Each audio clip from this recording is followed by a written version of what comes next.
This is Master and Teach Virgo, checking in once again. And today I want to talk about Daily Bread for More Than These Soul, Part 14. So what is the first human organ developed in the human body? It's the heart, right? I found that interesting because a lot of people would say the brain.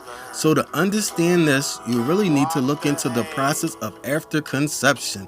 And conception is when a sperm cell enters the woman's vagina and finds its way into the uterus and meets the woman's egg cell as it continues on down one of the fallopian tubes from the ovary to the uterus.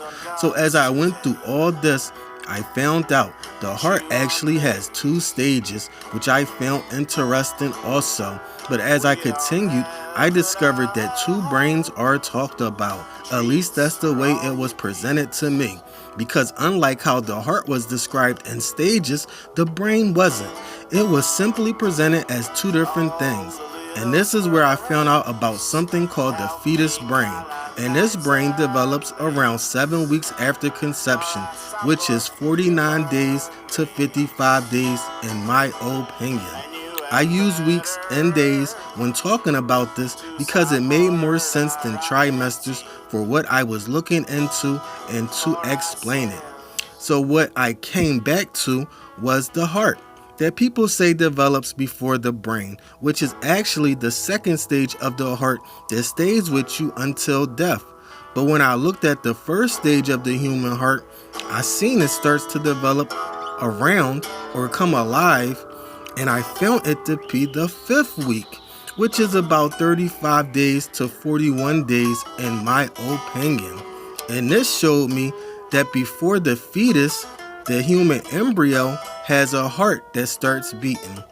This was crucial information because what I found out was that even though the heart develops before the brain on both fronts, the brain develops very closely behind. So in my own opinion, I believe the human skull and brain connected to the spine is basically a copy of the sperm cell.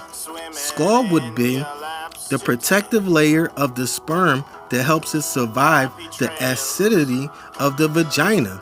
The brain would be the head of the sperm, and the spine would be the pulse, which is basically the heart of the sperm, aka the tail. And this is MTV, checking in and checking out. Peace. Gone. All the little sperms swimming in your laps today. Happy trails. Billions will die, but millions will learn what the hay beyond the pale.